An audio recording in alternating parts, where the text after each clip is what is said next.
Army chief field marshal Asim Munir जो है त भारतीय प्रॉक्सी जंग हाणे कंहिं खां गुझी न आहे। उहा क़ौम तरक़ी ऐं अमन ख़िलाफ़ खुलियल दहशतगर्दी आहे। भारतीय मुदाख़लत जूं नाक़ाबिले तर्दीद शाहिदूं मौजूदु आहिनि। दुश्मन जूं किरियल साज़िशूं नाकाम थींदियूं।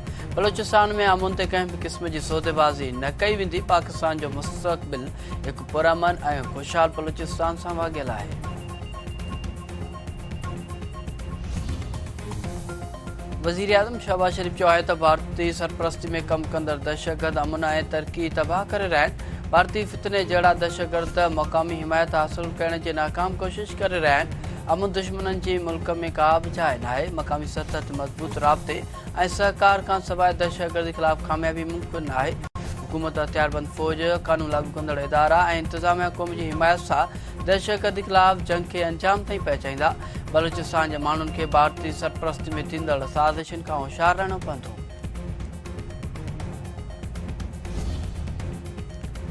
वज़ीर आज़म शहबाज शरीफ़ जे सदर आसिफ अली ज़रदारी सां मुलाक़ात, मुल्की सियासी सूरत हाल ते ॻाल्हियूं। वज़ीर आज़म शहबाज शरीफ़ जे सदर आसिफ अली ज़रदारी खे परॾेही दौरे बाबति ब्रीफिंग।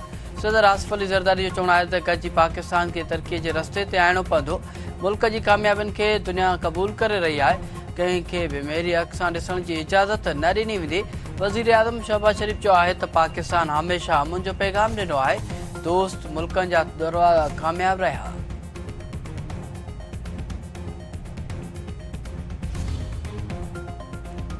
अॻूणे वज़ीर आज़म ऐं मुस्लिम लीग नून जे क़ाइद नवाज़ शरीफ़ जो आहे त मुस्लिम लीग नून पाकिस्तान खे एटमी क़ुवत बणायो। गुज़िरियल हुकूमत जेको मुल्क जो कयो हो उनखे मुस्लिम लीग नून तरतीबवार बणाए रही आहे। माण्हू कम खे वोट ॾींदा आहिनि। सियासत सां गॾोगॾु कमु बि थियणु घुरिजे। चीन सां गॾिजी JMF 17 ठाहियो। संदन दौर में 4 वरियनि ताईं रुपयो मुस्तकाम रहियो।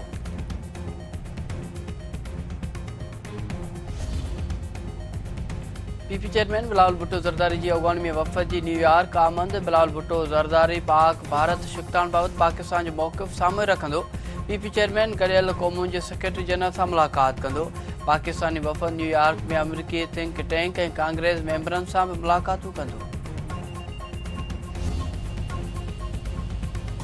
पाकिस्तान ऐं अफ़गानिस्तान विच में एतमाद वधाइण लाइ वेझा राब्ता जारी रखण ते इतफ़ाक़। नायब वज़ीर आज़म ऐं परॾेही वज़ीर इसाक डार जो अफ़गान हम मुंसिब अमीर ख़ान मुत्तकी सां फ़ोन ते राब्तो। पाकिस्तान, अफ़गानिस्तान ऐं उज़्बेकिस्तान विच में रेलवे लाइन खे क़तई शिकिल ॾियण ते इतफ़ाक़। नायब वज़ीर आज़म ऐं परॾेही वज़ीर इसाक डार जो बरतानवी परॾेही वज़ीर डेविड लेमी सां फ़ोन ते राब्तो। ॿिन्ही मुल्कनि विच में वेझा राब्ता बरक़रार रखण ते इतफ़ाक़। न्यूयॉर्क में गॾियल क़ौमुनि जे इजलास दौरान मुलाक़ातनि करण जो सिलसिलो।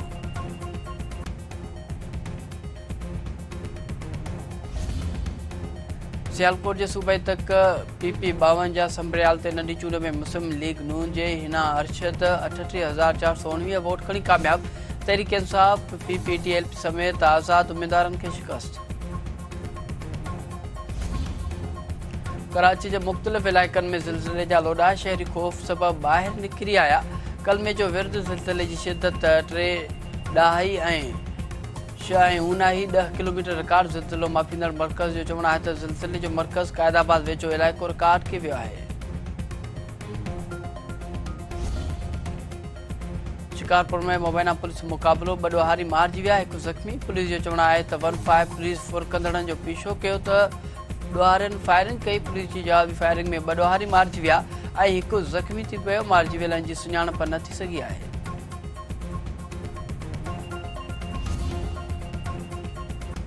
ऐं पाकिस्तान बांग्लादेश खे आख़िरी T20 मैच में शिकस्त ॾेई वाइट वॉश करे छॾियो। क़ौमी टीम 3 मैचनि वारी सीरीज़ 3-0 तां पंहिंजे नाले करे वरिती।